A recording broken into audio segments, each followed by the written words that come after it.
kita tidak bisa hanya berpegang pada nama besar dari Nahdlatul Ulama gitu, tetapi bagaimana bisa bekerja atau bertindak secara profesional. Populasi Nahdliyin di Indonesia adalah 59,2% dari seluruh Muslim di Indonesia. Jadi sebetulnya potensi zakat dari NU adalah ada beberapa keuntungan yang bisa didapatkan oleh para Muslim perkotaan yang merupakan profesional. Mereka belum tahu nih tentang adanya bahwa dengan zakat itu dapat dikurangkan dari penghasilan kena pajak.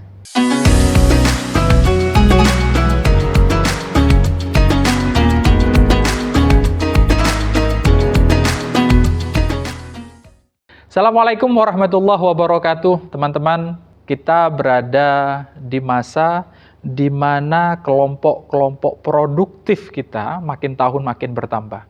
Dalam sebuah prediksi atau dalam berbagai prediksi pada tahun 2045, di tahun Indonesia Emas, kelompok produktif kita, kelompok pekerja, jumlahnya akan sangat banyak. Beriringan dengan itu, ternyata kelompok menengah di Indonesia juga semakin banyak.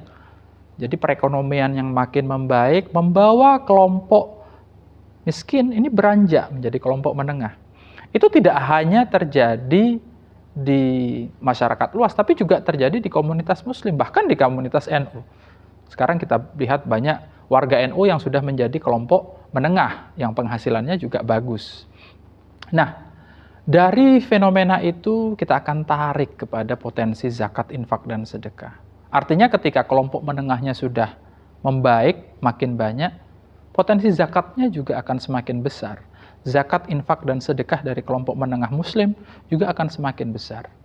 Maka bagaimana cara lembaga amil zakat melahirkan kepercayaan terhadap kelompok-kelompok menengah Muslim ini? Kita akan berbincang dengan Mbak Anjani, pengurus Lazisnu, yang dia merupakan pengurus yang concern sekali tentang bagaimana sih cara kita untuk mendevelop program sehingga kelompok menengah Muslim, terutama di perkotaan, makin percaya terhadap lembaga amil zakat, infak, dan sedekah Nahdlatul Ulama.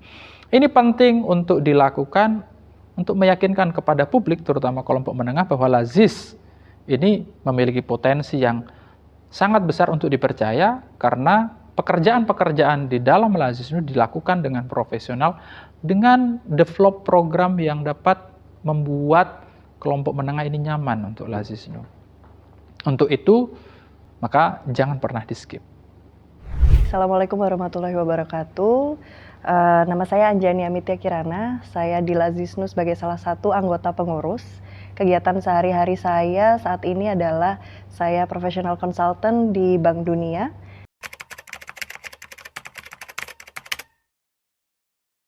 Pertanyaan yang sangat menarik karena mungkin kita bisa bicara dari total potensi zakat keseluruhan ya di Indonesia.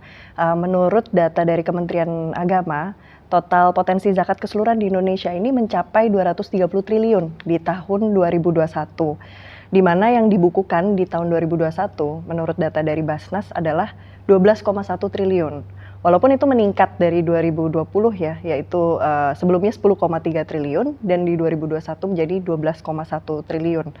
Nah, di sini kalau kita bicara kembali hitung-hitungannya lagi, bahwa dari data tersebut 57,9% masyarakatnya itu tinggal di perkotaan dan 42,1% itu tinggal di desa. Jadi sebetulnya secara potensi masyarakat di perkotaan ini cukup besar apabila kita bisa fokuskan untuk dalam hal penetrasi zakat ini. Kemudian kita melihat lagi terkait dengan jumlah populasi Muslim. Disampaikan oleh Gus Yahya, Ketua Umum PBNU, bahwa jumlah populasi Nahdliyin di Indonesia adalah 59,2% dari seluruh Muslim di Indonesia. Jadi sebetulnya potensi zakat dari NU, kalau kita berkaca pada tadi seluruh potensi 230 triliun, adalah 136,16 triliun. Ini yang sebetulnya bisa disasar gitu ya. Kalau dihitung berarti 57,9% di kota, 42,1% di desa. Jadi kita bisa buat strateginya gitu ya kalau melihat dari data-data tersebut gitu untuk penetrasinya.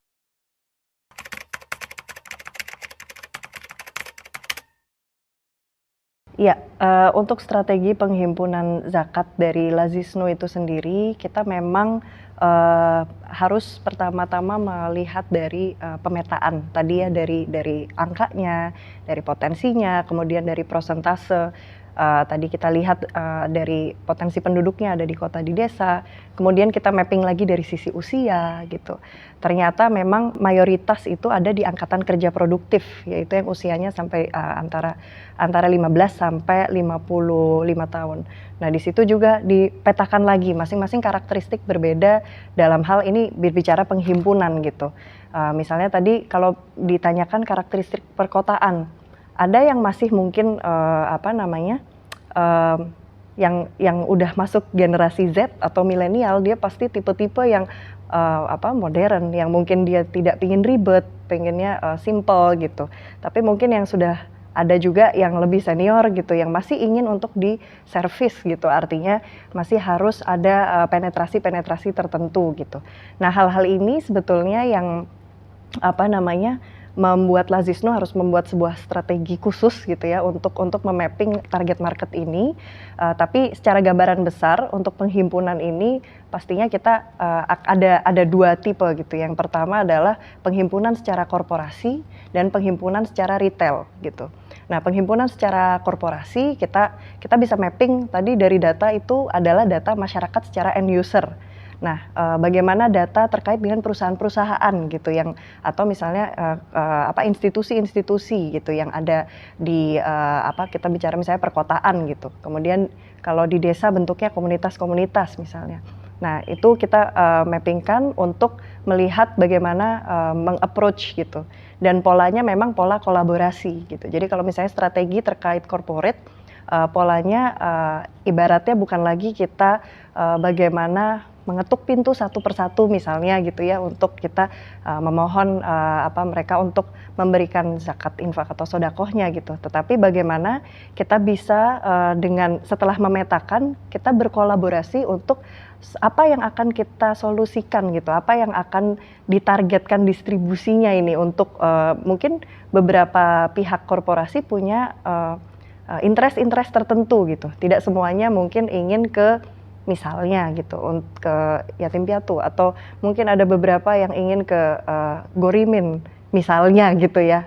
Jadi membuat sebuah, penetrasi program-program yang bisa dikolaborasikan gitu ya, tapi tentunya kita sudah punya pipa-pipa distribusinya gitu. Jadi dari Lazisnu sudah punya peta, ada 5 program unggulan gitu kan, ada NU Care Cerdas, NU Care Berdaya, NU Care Sehat, NU Care, Damai, dan NU Care, Hijau.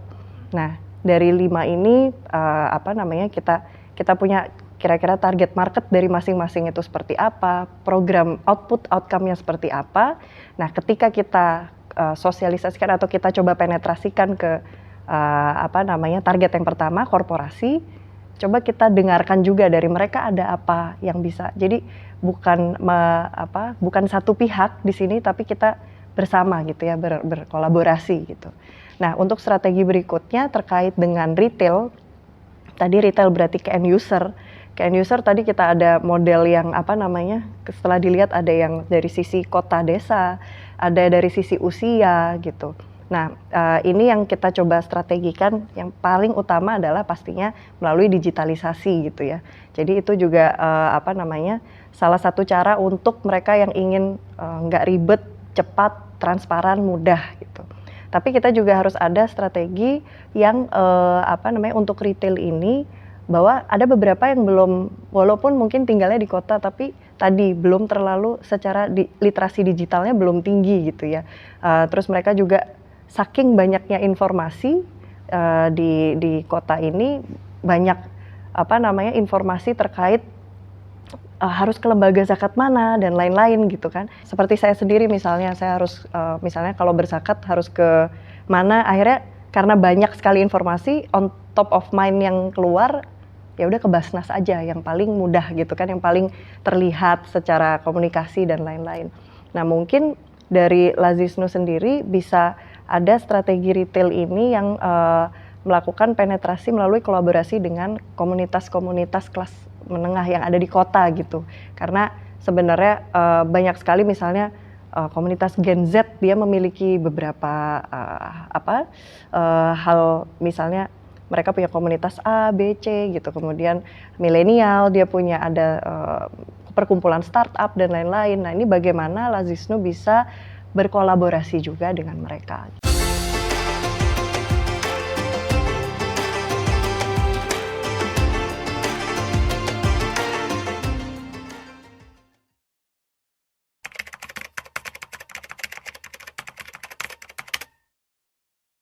Untuk tantangannya sebenarnya seperti yang tadi sempat bahas, kalau masyarakat di perkotaan ini kan akses informasinya sangat terbuka luas sekali gitu ya. Jadi mereka semua hampir mayoritas memang sudah bisa mengakses internet dan sebagainya.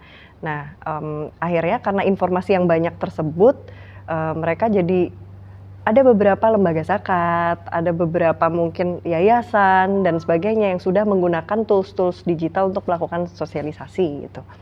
Pada akhirnya karena saking banyaknya informasi tersebut, mereka kadang-kadang oke, ini mana nih yang kredibel gitu kan, mana yang benar-benar bisa kita gunakan dan lain-lain, sehingga ya tadi saya sendiri aja masih gitu ya kayak ya udahlah nggak mau ribet, Basnas aja yang punya negara gitu.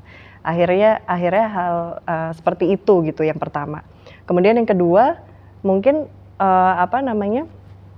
mereka lebih suka untuk melihat sesuatu yang impactful gitu. Jadi ketika ada yang promosi, kalau misalnya hanya mari berzakat gitu ya, atau infak atau sedekahlah di tempat kami gitu, ya pasti akan melakukan riset lebih lanjut terkait apa program-program yang sudah dilaksanakan gitu oleh lembaga-lembaga yang melakukan promosi banyak kan gitu, dengan digital ini banyak sekali yang melakukan promosi. Akhirnya melakukan riset terkait dampak, impact gitu. Oke, ini story-nya, dampaknya dari dana yang saya berikan di sana itu menjadi apa gitu. Nah, itu penting sekali sebetulnya untuk dinarasikan atau bisa disampaikan secara transparan hasil dari dana yang sudah diberikan oleh masyarakat perkotaan misalnya gitu. Jadi keywords dari sisi impact itu sangat penting sebetulnya. Misalnya dari dana yang diberikan ternyata saya bukan hanya kepada satu orang, tapi satu orang ini ternyata berdampak lagi ke satu orang lagi. Ada multiplier effect atau seperti bola salju gitu ya, dampaknya dari dana yang diberikan. Nah, itu biasanya muslim di perkotaan, apalagi yang masih usianya masih kategori misalnya Gen Z atau milenial, itu sangat suka sekali mereka dengan impact gitu.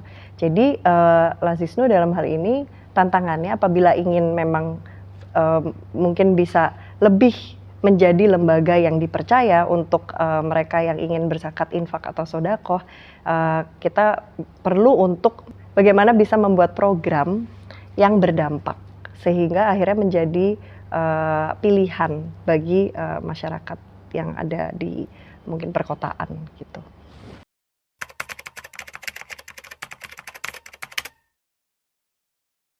Ya, ini menarik.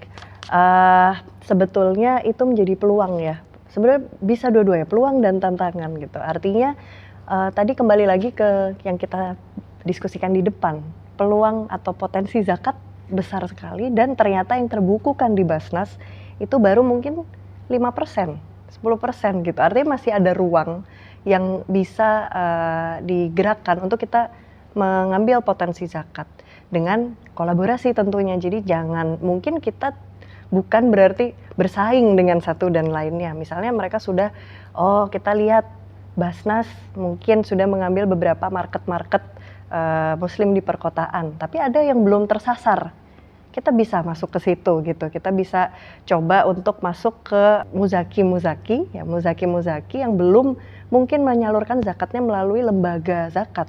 Jadi di muslim perkotaan mungkin tadi ada yang mereka akhirnya karena semakin bingungnya ke Basnas, tapi ada lagi yang kayak udahlah saya langsung aja ngasih ke orang gitu misalnya, tanpa harus dibukukan gitu kan di terkait zakat. Saya kasih itu saya niat berzakat gitu kan.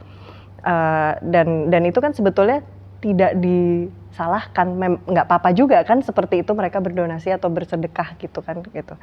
Nah, maka edukasi literasi terkait dengan zakat ini ZIS gitu, dan juga ada beberapa keuntungan yang bisa didapatkan oleh para muslim perkotaan yang merupakan profesional, mungkin ada yang mereka itu masuk dalam kategori gig worker, pekerja lepasan, mereka belum tahu nih tentang adanya bahwa dengan zakat itu dapat sebetulnya mengurangi dikurangkan dari penghasilan kena pajaknya mereka gitu. Jadi artinya kalau mereka berzakat melalui lembaga yang tercatat itu bisa dikompensasikan atau bisa bisa dikurangkan dari penghasilan kena pajak sesuai pasal 22 Undang-Undang Nomor 23 tahun 2011.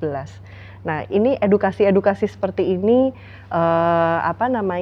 yang perlu dikerjakan secara bersama gitu ya, sehingga potensi 230 triliun tadi itu terbukukan semua gitu di kita di negara gitu, artinya di Indonesia itu bisa terbukukan potensi zakatnya, dan ketika semuanya bisa terbukukan terus bersinergi, berkolaborasi, akhirnya kan dampaknya lebih optimal daripada misalnya mereka saking tidak percayanya akhirnya ya sudah saya kasih satu-satu sendiri-sendiri, akhirnya jadi mungkin ada beberapa hal yang bisa diselesaikan secara bersama, disolusikan gitu ya, misalnya pengentasan kemiskinan, pendidikan, mungkin kesehatan gitu, jadinya akhirnya jadi nggak optimal gitu, jadi seperti itu.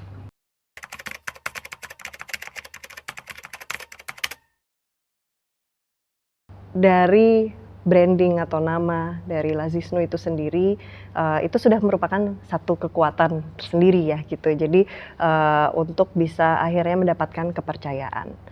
Jadi baru dari Lazisnu NU gitu ya, warga Nahdien 59,2% tadi akhirnya mungkin lebih dari 50% sudah mempercayakan gitu. Nah, pertanyaannya kan tidak berhenti hanya dari nama saja gitu ya, tapi apa yang bisa dikontribusikan dari Lazisnu melalui profesionalitasnya gitu. Lazisnu menggunakan core values mantap gitu ya, modern, akuntabel, transparan, amanah, dan profesional gitu. Jadi bagaimana kita memasukkan nilai-nilai tersebut kepada internal pengurus di Lazisnu, baik di pusat maupun di wilayah, di cabang gitu ya. Kemudian juga di para pelaksana-pelaksananya gitu. Bahwa kalau misalnya kita tidak bisa hanya berpegang pada nama besar dari Nahdlatul Ulama gitu, tetapi bagaimana bisa bekerja atau bertindak secara profesional, secara modern, yang tadi mantap itu. Dengan cara misalnya bagaimana supaya Lazisnu bahkan jangan hanya untuk Nahdlatul Ulama, tapi untuk seluruh masyarakat gitu. Jadi ceruk market yang kita sasar bukan lagi 59,2% tadi, tetapi kalau bisa seluruh masyarakat Muslim gitu. Tentu saja kita harus ikut dengan perkembangan zaman gitu ya, dengan era yang sekarang ini, dengan era digital. Kita harus bisa mengembangkan bagaimana kita memiliki sistem yang transparan, yang akuntabel gitu, yang mungkin bisa diakses juga gitu, bahkan oleh para muzakinya gitu ya, mereka bisa melihat apa yang saya sampaikan di sini gitu ya, dana yang saya berikan atau kontribusi yang saya berikan di Lazisnu itu berdampak seperti apa. Nah, itu memang harus kita perbaiki dan kita harus implementasikan gitu. Kemudian tadi transparansi, kemudian amanah, insya Allah ya nggak akan ada yang berani main-main gitu ya untuk kalau kita ada di lembaga ZIS seperti ini gitu, kita harus amanah, karena itu adalah dana yang dititipkan, dipercayakan gitu, dan profesional gitu. Profesional dalam hal ini juga kita harus bisa memberikan dampak, impact gitu ya, jangan hanya mungkin menerima gitu, tapi terus mungkin programnya yang seperti yang pada umumnya misalnya gitu ya, melihat apa sih programnya yang lain, ikut misalnya gitu. Nah, bagaimana kita bisa profesional membuat program dengan ada dasar-dasarnya, artinya kita harus melakukan riset juga gitu sebelumnya terkait dari 5 pilar program yang kita punya itu, siapa yang paling tepat menerimanya misalnya. Kemudian bagaimana skema kerja atau pola ketika kita mendistribusikan kepada yang berhak menerima, supaya targetnya kan yang menerima ini mustahik, tapi kita harapannya mereka akan menjadi muzaki gitu. Jadi kita harus betul-betul di profesional itu melakukan pemetaan, melakukan riset, melakukan kolaborasi juga gitu, karena tidak mungkin kita bisa mengerjakan semuanya sendiri gitu kan. Jadi kalau bisa Lazisnu menjadi hub of collaboration gitu ya. Jadi dari baik yang dalam internal PBNU maupun eksternal PBNU gitu ya, yang akhirnya hasil-hasil dari dana yang nanti siapa tahu kita bisa mengakses seluruh potensi zakat, itu dampaknya akan optimal gitu.